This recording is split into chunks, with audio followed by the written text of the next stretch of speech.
Kryetari i Partisë Demokratike Sali Berisha u ndal këtë të njëjtë gjërësisht te arrestimi të shumë kërkuarit të drejtësisë Ergjys Agasi. Në një konferencë me gazetarët, Berisha tha se Agasi është koordinatori i kryeministrit Edi Rama për të gjitha organizatat kriminale dhe kartelet e drogës. Kryedemokrati hodhi akuza ndaj Agasit për ndikime në ndryshime dhe emërime në Ministrinë e Brendshme, por lidhje edhe me kontrollin e shërbimit informativ kombëtar, si dhe theksoi se për procesin e tij duhet monitorim ndërkombëtar.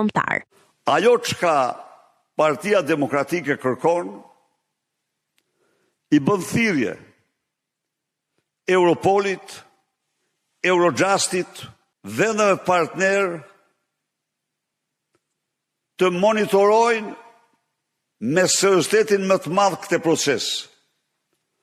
Ata kanë legjitimitet të plot sepse veprimet e Ergjys Agasit janë bërë dhe në dëmtim të shtetasve të tyre në territorin e Shqipërisë. Ai kontrollonte çdo person që hynte dhe të gjitha komunikimet. Në këtë kuadër, procesi Agasi mund të tejkalojë çdo proces të zhvilluar gjerë sot ndaj bosëve të mafjes në Itali, Shtetet e Bashkuara dhe Gjetiu, mbasi informacionet që ka disponuar Agasi në internet kanë qenë të pakufishme.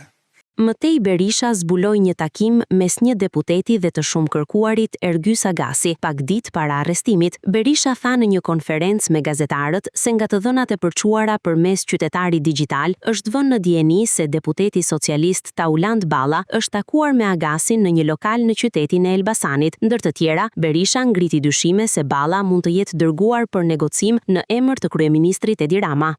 Qytetar Digjital më kanë informuar se sipas burimeve të tyre policore, theksoj, ditën e diel në një lokal të kontrolluar nga karteli në Elbasan, Tauland Balla ka zhvilluar një takim jo të shkurtër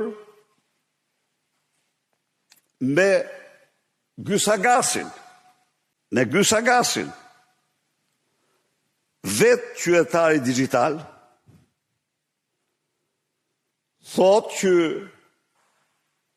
është mirë të hetohet, por burimi është mjaft serioz dhe i sigurt. A mori përsipër Tauland Balla negociatat me të në emër të Ramës dhe me porosi të Ramës, nuk mund të them.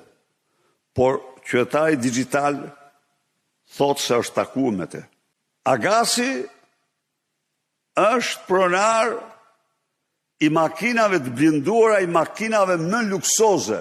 Shkoi u gjet në një makinë krejtësisht koti me shofer policin. Edhe kjo pra, janë disa element që po t'i lidhish bashk, flasin për një arrestim të negociuar.